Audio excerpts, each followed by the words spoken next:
जी हाँ, जो राम का नहीं वो किसी काम का नहीं। आज मैं इस वीडियो में आपको बताऊंगा कि किस प्रकार से जिन भी पार्टियों ने श्री राम मंदिर प्राण प्रतिष्ठा से अपनी दूरी बनाई थी, ये कह कर कि वो सेकुलर हैं, वो सारी पार्टियां धीरे धीरे टूट रही हैं और अंतिम कगार पर जाकर खड़ी होंगी। जिसमें से कांग्रेस के बहुत सारे नेता सिर्फ ये बोलकर, छोटे मोटे नहीं कार्यकर्ता तो हजारों होंगे, एक लाइन सी लगी हुई है उनकी पार्टी छोड़ने की। इसमें से मुख्यतः जो बड़े बड़े नेता हैं जैसे गौरव वल्लभ जो राष्ट्रीय प्रवक्ता थे कांग्रेस के, संजय निरुपम, विजेंदर सिंह, मिलिंद देवड़ा, अनिल शर्मा भी बिहार के प्रदेश कांग्रेस अध्यक्ष थे, उन्होंने भी पार्टी छोड़ दी है, सिर्फ ये कहते हुए कि पार्टी सनातन विरोधी हो चुकी है। अभी मैं उनके बयान भी बताऊंगा आपको। आरजेडी से अब देखेंगे आपकी जेडीयू अलग हो गई, नीतीश कुमार भी अलग हो गए प्राण प्रतिष्ठा के स्टैंड को लेकर के कि भाई इस प्रकार से प्राण प्रतिष्ठा का स्टैंड आप कब बीजेपी का विरोध करते करते श्री राम का विरोध करने लगे, इनको पता ही नहीं चला। और ये देश राम का है, ये लोग राम के हैं, आपको कभी माफ़ नहीं करेंगे। समाजवादी पार्टी जिस प्रकार से आपने देखा कि राज्यसभा चुनाव में जिस प्रकार से उनके 10-12 एमएलए अभी और बहुत सारे लोग जो हैं जो अंदर से दबे हुए हैं वो बाहर नहीं निकल पा रहे हैं, वो भी बाहर आएंगे। जिसमें आपने देखा कि अयोध्या से एमएलए अभय सिंह ने भी बोला कि मैं तो अयोध्या का रहने वाला हूं, प्राण प्रतिष्ठा में नहीं गया हूं। उस दिन नहीं गए कोई बात नहीं, बाद में जब सतीश महाना जो उत्तर प्रदेश विधानसभा स्पीकर हैं उनके बुलाने पर भी ये लोग नहीं गए। पार्टी ने स्टैंड जारी कर दिया कि नहीं, हम इसमें भी नहीं जाएंगे। जबकि प्राण प्रतिष्ठा वाले दिन ये कहते थे कि हम बाद में जाएंगे दर्शन करने, जी हम अभी नहीं जाएंगे, हम बाद में जाके दर्शन करके आ जाएंगे। तो बाद कब होगा? इतना ज़्यादा ये लोग तुष्टीकरण की राजनीति कर रहे हैं। इसी प्रकार से ये पार्टियां टूट रही हैं और टूटती रहेंगी लगातार। अयोध्या से अभय सिंह ने छोड़ दिया, रायबरेली से मनोज पांडे ने भी सेम इल्ज़ाम लगाते हुए छोड़ा कि हम तो सनातनी हैं और हम भगवान राम के विरोधी कैसे हो सकते हैं।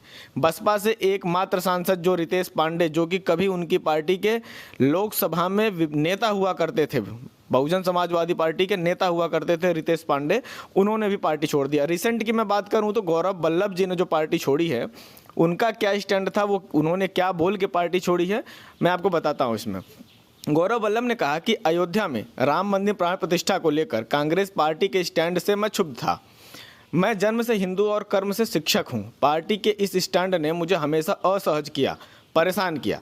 पार्टी और गठबंधन से जुड़े कई लोग सनातन के विरोध में बोलते हैं और पार्टी उस पर चुप रहती है, उसे मौन स्वीकृति देने जैसा है।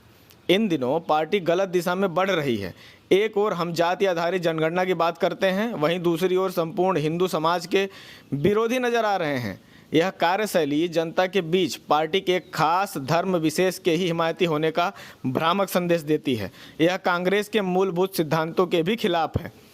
गौरव वल्लभ ने सोशल मीडिया पोस्ट में अपना इस्तीफा पोस्ट करते हुए पार्टी छोड़ने का ऐलान किया। उन्होंने कहा कि आज कांग्रेस पार्टी दिशाहीन हो गई है और वे सनातन विरोधी नारे भी लगा रही है। कांग्रेस के राष्ट्रीय प्रवक्ता गौरव वल्लभ ने पार्टी के प्राथमिक सदस्यता को और सभी पदों से इस्तीफा दे दिया है। गौरव वल्लभ ने पार्टी के राष्ट्रीय अध्यक्ष मल्लिकार्जुन खड़गे को भेजे गए त्याग पत्र में कहा, कांग्रेस पार्टी आज जिस प्रकार से दिशाहीन होकर आगे बढ़ रही है, उससे मैं खुद को असहज महसूस कर पा रहा हूँ। मैं ना तो सनातन विरोधी नारे लगा सकता हूं और ना ही सुबह शाम देश के वेल्थ क्रिएटर्स अडानी, अंबानी, दुनिया भर के लोग गाली देते रहते हैं, जबकि वो वेल्थ क्रिएटर्स हैं, इस देश को चलाने का काम कर रहे हैं। इसलिए मैं कांग्रेस पार्टी के सभी पदों व प्राथमिक सदस्यता से इस्तीफा दे रहा हूं। गौरव वल्लभ ने अपने त्याग पत्र में लिखा, भावुक हूँ और मन व्यथित है। काफ़ी कुछ कहना चाहता हूँ, लिखना चाहता हूँ, बताना चाहता हूँ, लेकिन मेरे संस्कार ऐसा कुछ भी कहने से मना करते हैं। फिर भी मैं आज अपनी बातों को अपने समक्ष रख रहा हूं।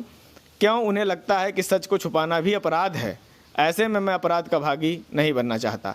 गौरव वल्लभ ने कहा, जब मैं कांग्रेस पार्टी ज्वाइन किया तब मेरा मानना था कि कांग्रेस देश की सबसे पुरानी पार्टी है, जहां युवा बौद्धिक लोगों को उनके आइडिया की कद्र होती है। लेकिन पिछले कुछ वर्षों से महसूस हुआ कि पार्टी का मौजूदा स्वरूप एक नए आइडिया वाले युवाओं के साथ खुद को एडजस्ट नहीं कर पाता है। पार्टी का ग्राउंड लेवल कनेक्टिविटी पूरी तरीके से टूट चुका है, जो एक नए भारत की आकांक्षा को बिल्कुल भी नहीं समझ पा रही है, जिसके कारण न तो पार्टी में आ पा रही, न तो मजबूती आ रही है, न बेस बढ़ रहा है और न ही लोगों का विश्वास बढ़ रहा है। इससे मेरे जैसे कार्यकर्ता बहुत ही ज़्यादा हतोत्साहित हैं। बड़े नेताओं और ज़मीनी कार्यकर्ताओं के बीच की दूरी पाटना बेहद कठिन है, जो राजनीतिक रूप से ज़रूरी है।